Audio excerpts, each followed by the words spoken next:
एक मौका, एक चांस परमात्मा ने मानव शरीर बना करके भेजा था गुरु भक्ति करने के लिए। क्या आप गुरु भक्ति करो, लेकिन जब गुरु के पास में जाओगे गुरु मिलेगा। भक्ति का मतलब है आदेश का पालन, गुरु के आदेश का पालन का नाम है गुरु भक्ति। जब गुरु मिलेगा, गुरु के पास में जाओगे तभी तो आप गुरु भक्ति करोगे, नहीं तो कैसे गुरु भक्ति होगी। इसलिए महापुरुष संत और महात्मा को आते हैं संसार को बचाने के लिए, संसार को उद्धार करने के लिए। जो लोग बात को मान लेते हैं, बात को पकड़ लेते हैं, उद्धार और भला कल्याण हो जाता है। और गुरु का काम है ये होता है कि ज्ञान तो बताने गुरु, पाप से बचाने गुरु, हरि से मिलाने गुरु, तुल्या पद के ध्यान में। गुरु जो होता है वो ज्ञान देता है। पाप से बचाने के लिए गुरु आता है, नरकों से बचाने के लिए गुरु आता है, 84 लाख दुनिया में जाने से बचाने के लिए ही गुरु आता है। इसलिए गुरु आता है कि आपको दुख तकलीफ मुसीबत परेशानी नरकों में ना जाना पड़े, 84 लाख दुनियों में ना जाना पड़े। आपकी जीवात्मा अपने घर अपने देश परमात्मा का दर्शन और दीदार कर ले। वो भेद को रास्ता गुरु और संत और महात्मा बताते हैं। लेकिन जब उनके पास में जाएंगे, आते जाते रहेंगे, तब तो रास्ता वो भेद बता देंगे। और गुरु के पास में नहीं जाएंगे, नहीं आते जाते रहेंगे, तो कैसे भेद, कैसे रास्ता बताएंगे।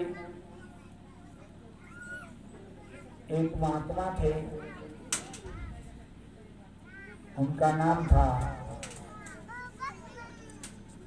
गुरु अंगद देव। अंगद देव जी ने जब अपने शरीर को छोड़ना हुआ तो एक जानशील उत्तराधिकारी की उनको जरूरत थी।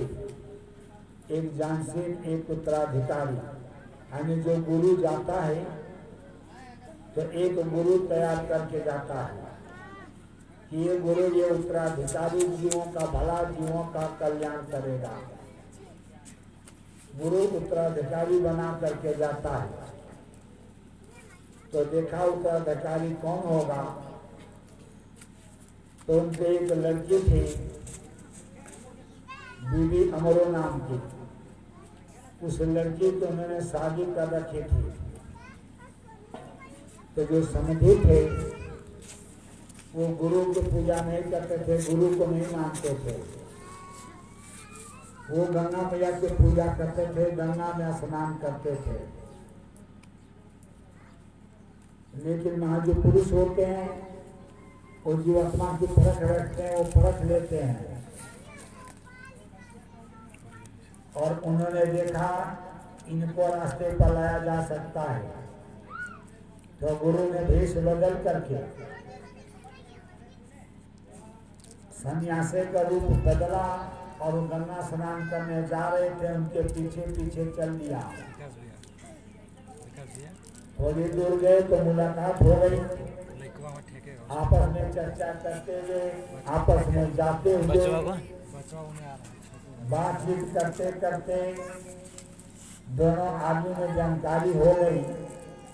लेकिन वो बताए नहीं कि मैं आपका समझी करके भेष बदल दिया था। बात करते गए, गंगा स्नान किया और गंगा स्नान करके बातचीत करते चले आ रहे। तो जब देर हो गई तो अमरदास ने कहा महात्मा जी हमारे घर पर रुक जाओ, रात हो गई, सुबह चले जाना। तो गुरु महाराज तो गए थे उन्हीं के लिए, घर पर रुक गए, भोजन भी किया और बात करते करते रात का 12 बजा। तो 12 बजे गुरु अंगद देव जी ने पूछा कि अरे अमरा, तेरे गुरु का क्या नाम है? उन्होंने कहा गुरु? आप तो हाँ। कहा मैंने तो गुरु बनाए नहीं। मैं गुरु के पास में जाता ही नहीं। तो उन्होंने क्या किया, ये दोनों अंगुलियां अपने जीभ पर रगड़ करके और जो भोजन किया था भोजन का उल्टी कर दिया और 12 बजे रात को अपना बिस्तरा चटाई समेट करके हम निकल गए।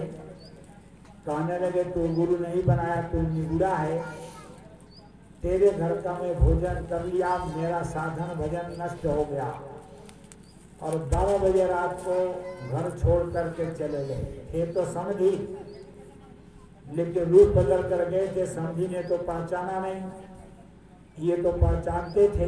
भेष बदल लिया, गुरु अनेकों रूप धारण कर सकता है। और 12 बजे रात को उनके घर से उठ करके चल दिए कि तूने गुरु नहीं बनाया, तू निगुड़ा है, तेरा अन्न जल ग्रहण करना पाप लगेगा। और निकल गए। और अमरदास जी विचार करने लगे कि चोर हमने गुरु नहीं बनाया तो हमारे घर से एक सन्यासी, एक महात्मा हमारे घर से चला गया, मेरा खाना खाया हुआ और उल्टी करके चला गया और 12 बजे रात को निकल गया। तो वो गंगा मैया की पूजा करते थे। उन्होंने गंगा मैया को याद किया, हे गंगा मैया मुझे गुरु मिला दे, हे गंगा मैया मुझे गुरु मिला दे। ये उनकी धक लग गई, हे गंगा मैया मुझे गुरु मिला दे, हे गंगा मैया मुझे गुरु मिला दे। और 12 बजे रात तक जब बोलने लगे, सुबह 4 बज गया। तो जो अंगद देव की लड़की थी उसने तो जो उनका गुरु तो बना रखे थे, जैसे आप सुबह उठते हो पूजा करते हो, वो 4 बजे उठे, हाथ पैर धोकर के बैठ के जब प्रार्थना करने लगी तो इनको सुनाई दिया। तो वो जाकर के पीछे बैठ गए। और 2 घंटा 6 बजे जब उसने उठी तो उन्होंने पूछा, बेटी तो किसकी पूजा कर रहे थे? तो लड़की ने बताया, जो उनकी बहू थी, लड़के ने बताया, पापा पिताजी मैं अपने गुरु की पूजा कर रही थी। तो कहा, बेटे तुम्हारा गुरु कौन है? तो लड़के ने बोला, हमारा गुरु हमारे पिताजी हैं। तो कहा, बेटी तू अपने गुरु के पास में मुझे ले चल, अपने पिता के पास में मुझे ले चल। कहा, नहीं पिताजी मैं आपको नहीं ले जा सकती, कि जो गुरु के आदेश का उल्लंघन होगा। जो हमारे पिताजी जो हमारे गुरु हैं, उन्हें जो हमारी डोली विदा किया था, जिन्हें शादी किया था, आपके घर हमारी डोली भेजी थी। पिताजी ने कहा था, बेटी जब तक मैं लेने के लिए नहीं आऊँ तो घर से कदम बाहर मत निकालना, जब मैं आऊँ लेने के लिए तभी आना, और नहीं तो ससुराल से घर से कदम बाहर मत निकालना मायके के लिए। तो मैं नहीं जाऊंगी, ये गुरु आदेश का उल्लंघन होगा। तो कहने लगे, जो मुझे दोष लगेगा मुझे लगेगा, तुझे नहीं लगेगा, तू मुझे गुरु के पास में ले चल। लड़की ले करके गई। तो कहा, पिताजी आप यहाँ पर रुको। ससुर थे, कहा पिताजी आप रुको, मैं गुरु महाराज से मिल के आती हूँ, जब बुलाएंगे तो ले चलूंगी। जब लड़की गई गुरु से मिलने के लिए, तब फौरन गुरु महाराज ने बोला, अभी कुछ बोली नहीं, तब पहले ही बोल दिए कि अरे बेटी को जिसको लेकर के आई है उसको अंदर लेकर आओ। वो लड़की गई और कही, चलिए पिताजी गुरु महाराज बुला रहे। आज वो गए तो जा करके पैरों में गिर गए, दोनों पैर ऐसे पकड़ लिया। वो कहने लगे, आप क्या कर रहे हो? मैं लड़की वाला हूँ, आप लड़के वाले हो। अब मैं छोटा हूँ, आप बड़े हो। कहा कि नहीं, कोई यहाँ लड़का लड़की की बात नहीं है, आप गुरु हैं, जब तक आप मुझे नहीं चरणों में अपनाओगे मैं आपका पैर नहीं छोड़ूंगा। पैर पकड़ कर लिपटे रहे। तो उनको गुरु ने उठाया और कहा कि क्या चाहते हो? कहा, मैं आपके इसी चरणों में पड़ा रहना चाहता हूँ। तो कहा कि पहले लड़की को घर छोड़ करके आओ, उसके ससुराल, और उसको वहाँ छोड़ना, फिर आना, अकेले में आना। वो फौरन लौट गए, लड़की को लेकर के वहाँ पहुँच गए और छोड़ करके आए।